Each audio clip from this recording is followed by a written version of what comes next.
Assalamualaikum warahmatullahi wabarakatuh. Saya Yuni Dwi Saputri dengan NIM 2019-730-110. Di sini saya akan melakukan pemeriksaan fisik kepada pasien untuk membantu dalam menegakkan diagnosis mengenai penyakit-penyakit pada sistem respirasi.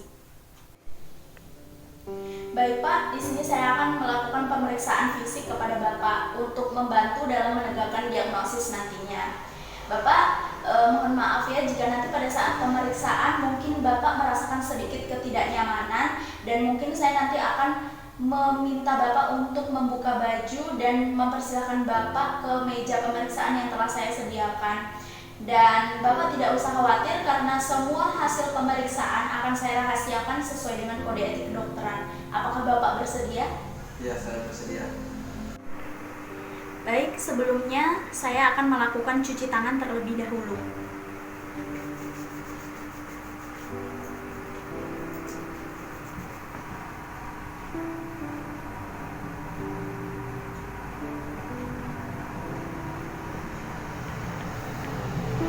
Setelah cuci tangan, kemudian saya memposisikan diri di kanan pasien. Oke. Untuk pertama saya akan melakukan pemeriksaan fisik di bagian kepala terlebih dahulu. Pada bagian kepala, yang pertama saya lakukan yaitu memeriksa di bagian rambut, melihat warna rambut, kemudian melihat apakah rambut kering atau tidak, kemudian menyapu rambut apakah terjadi kerontokan atau tidak. Baik pada pasien, pada rambut berwarna hitam, kemudian tidak kering dan juga tidak terdapat kerontokan. Kemudian saya melakukan pemeriksaan di bagian mata.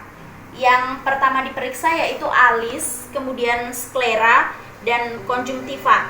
Yang pertama yaitu di bagian alis, menyapu alis dari medial ke lateral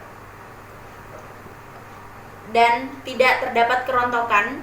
Kemudian di bagian sklera diminta pasien untuk melihat ke arah bawah. Lihat ke bawah, Pak. Sklera normal dan tidak dipteri. Kemudian konjungtiva. Pada konjungtiva pasien diminta untuk melihat ke atas. Lihat ke atas, Pak. Pada konjungtiva, melihat mukosa konjungtiva. Pada pasien, mukosa konjungtiva hiperemis dan tidak anemis. Selanjutnya, saya akan melakukan pemeriksaan pada bagian hidung untuk melihat apakah terdapat pernapasan cuping hidung, kemudian apakah terdapat septum nasi, yaitu perbatasan antara lubang hidung kanan dengan kiri. Kemudian apakah terdapat sekret yang keluar dari hidung atau darah yang keluar dari lubang hidung, dan apakah ada massa dari lubang hidung. Baik, yang pertama yaitu pada pasien tidak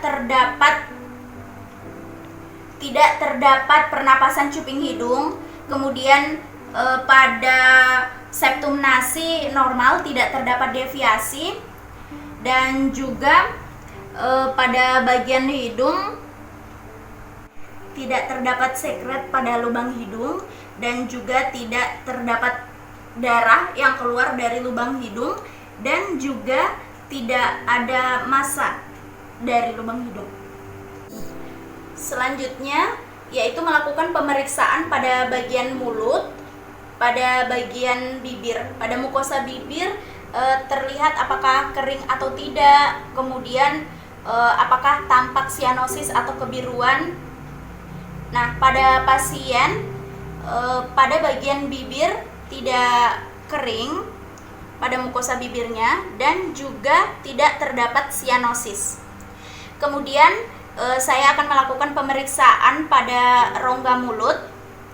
Untuk melakukan pemeriksaan pada rongga mulut ini, pasien diminta untuk membuka mulut dan saya mempersiapkan tong spatel. Bisa dibuka mulutnya, keluarkan lidahnya, Pak. Ya, maaf ya Pak. Pada bagian rongga mulut basah, tidak kering, kemudian tonsil tidak membesar, faring tidak hiperemi, dan juga gigi lengkap. Selanjutnya, saya akan melakukan pemeriksaan pada bagian leher. Pada bagian leher, saya akan melakukan pemeriksaan trakea. Trakea dengan menggunakan kedua jari.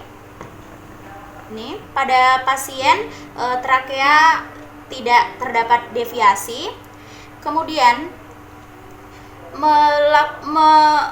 memeriksa pada bagian kelenjar getah bening. Kelenjar getah bening dengan melakukan inspeksi dan juga palpasi. Dengan melakukan inspeksi yaitu dengan melihat kelenjar getah bening apakah terdapat pembesaran atau tidak. Kemudian palpasi pada bagian kelenjar getah bening sublingual. Kemudian kelenjar getah bening submandibula. Kemudian kelenjar getah bening paratrakeal, dan secara menyeluruh, dan juga kelenjar getah bening di supraklavikula secara menyeluruh. Selanjutnya, saya akan melakukan pemeriksaan fisik pada rongga dada untuk melihat yang pertama yaitu melakukan inspeksi dengan melihat rongga dada pasien, kondisinya apakah bentuknya simetris atau tidak, apakah terdapat benjolan ataupun perubahan warna seperti eritrem atau jejas, apakah ada retraksi tulang iga. Nah, pada pasien saya mendapatkan hasilnya. Saya melihat bentuk dada pasien simetris kiri dan kanan, kemudian tidak terdapat benjolan dan tidak terjadi perubahan warna seperti eritrem atau jejas, dan tidak retraksi tulang iga.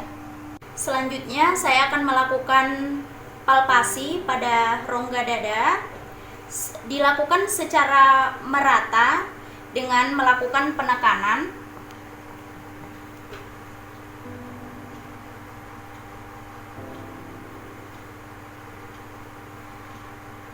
Kemudian menanyakan kepada pasien apakah terdapat nyeri atau tidak. Apakah nyeri, Pak? Tidak. Selanjutnya melakukan vokal premitus. Pasien diminta untuk mengucapkan 77 77, dan saya akan meletakkan tangan saya pada bagian dada. Ucapkan 77, Pak. 77 77 77 77 77 77. 77. Pada pasien vokal premitus dinding dada sama. Selanjutnya saya akan melakukan perkusi dengan mengetukkan pada bagian dinding dada.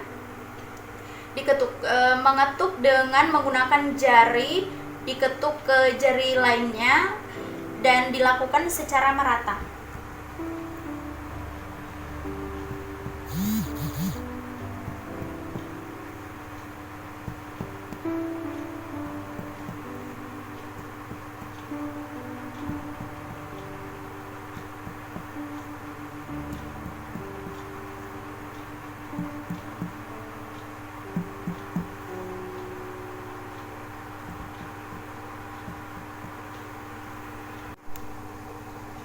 Pada pasien didapatkan suara sonor di kedua lapangan paru. Selanjutnya melakukan perkusi untuk menentukan batas paru dengan organ lainnya. Pada bagian kanan yaitu menentukan batas paru dengan hepar, pada bagian kiri menentukan batas paru dengan lambung. Nah, yang pertama yaitu di bagian kanan menentukan batas paru dengan hepar mengikuti garis hayal mid clavikula sampai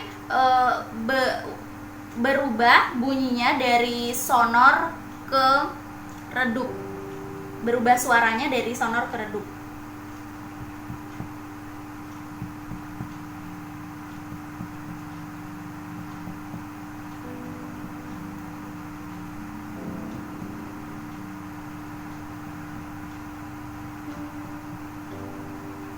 Didapatkan batas paru dengan hepar setinggi interkosta 5 dan 6 sejajar dengan linea mid clavicularis kanan.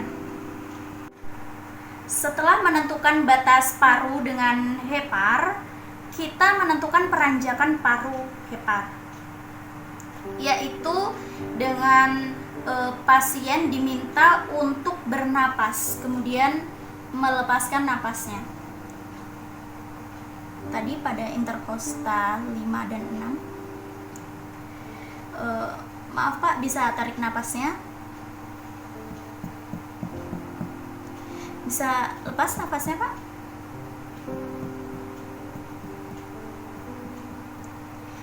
Jadi ini jika ditarik napas maka terdengar sonor, dan jika dilepas maka bunyi sonor tadi akan redup.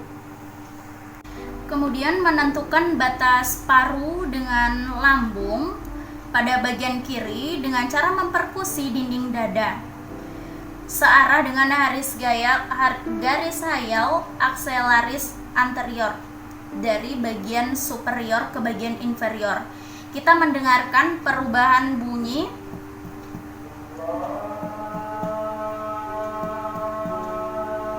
dari sonor ke timpani, dan batas paru dengan lambung yaitu di interkostal 6 dan 7 sejajar dengan linea akselaris inferior.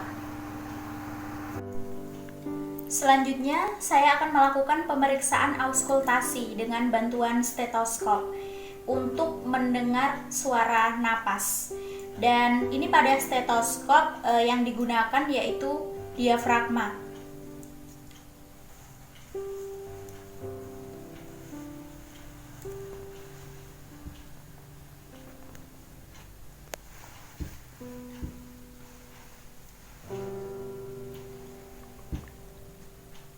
Meletakkan stetoskop pada dada.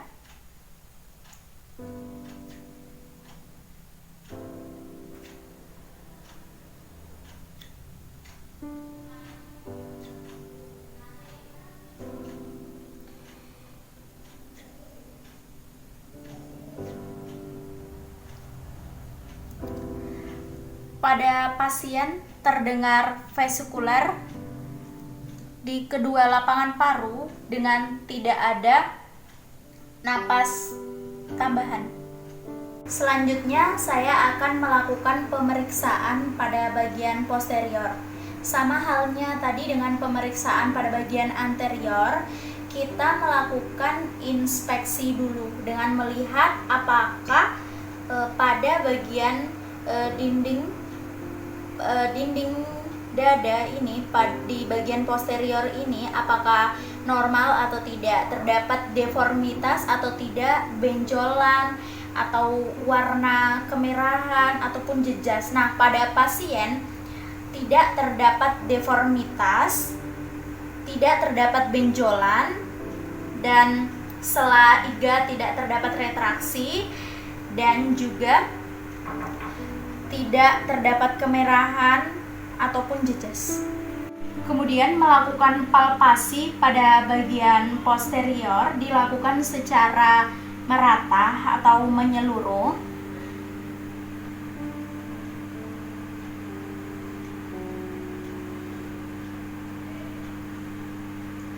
Ini untuk mengetahui apakah ada nyeri tekan atau tidak. Apakah ada nyeri tekan, Pak? Selanjutnya melakukan vokal premitus pada dinding dada, yaitu di bagian posterior, bagian superior, medial, dan inferior. Pasien diminta untuk menarik napas dan mengucapkan 77. 77, Pak. 77. 77. Vokal premitus pada kedua dinding dada sama. Selanjutnya melakukan perkusi pada bagian posterior untuk menentukan batas bawah bagian kanan dengan kiri. Nah, kemudian untuk di bagian kiri melalui garis midsternalis itu di bagian superior ke inferior secara kontinu dilakukan perkusi.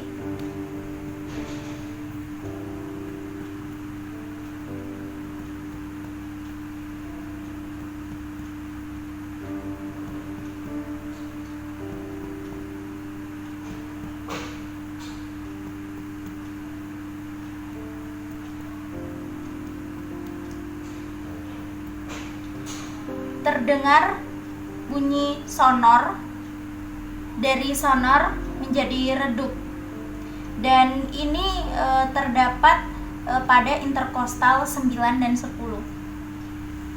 Selanjutnya pada bagian batas bawah dinding dada posterior dilakukan perkusi melalui garis mid scapula dari superior ke interior untuk mengetahui apakah dari bunyi sonor ini menjadi redup.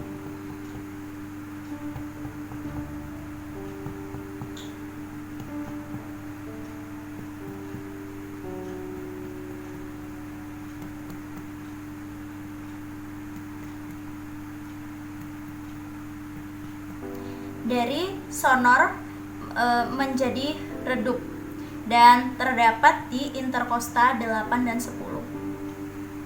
Selanjutnya saya akan melakukan auskultasi pada dinding dada posterior ini untuk mengetahui dari suara napas, apakah suara napas dasar atau dengan tambahan suara napas. Jika ada suara napas tambahan, maka pasien tidak normal.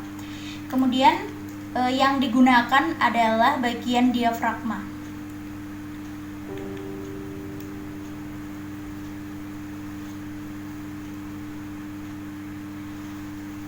Kemudian meletakkan diafragma stetoskop secara menyeluruh.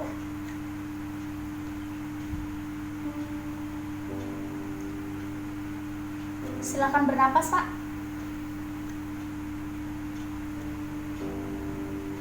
Bernapas, Pak.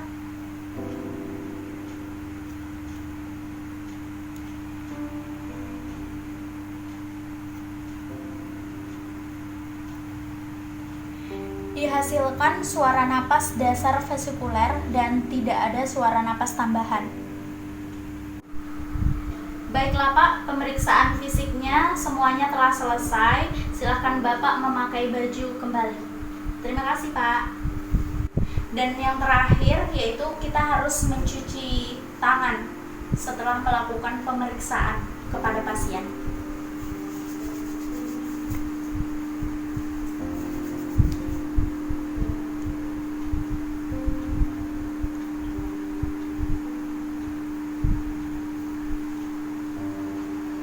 Baiklah, itulah tadi pemeriksaan fisik yang telah saya lakukan. Mohon maaf jika ada kesalahan dan kekurangan. Terima kasih. Wassalamualaikum warahmatullahi wabarakatuh.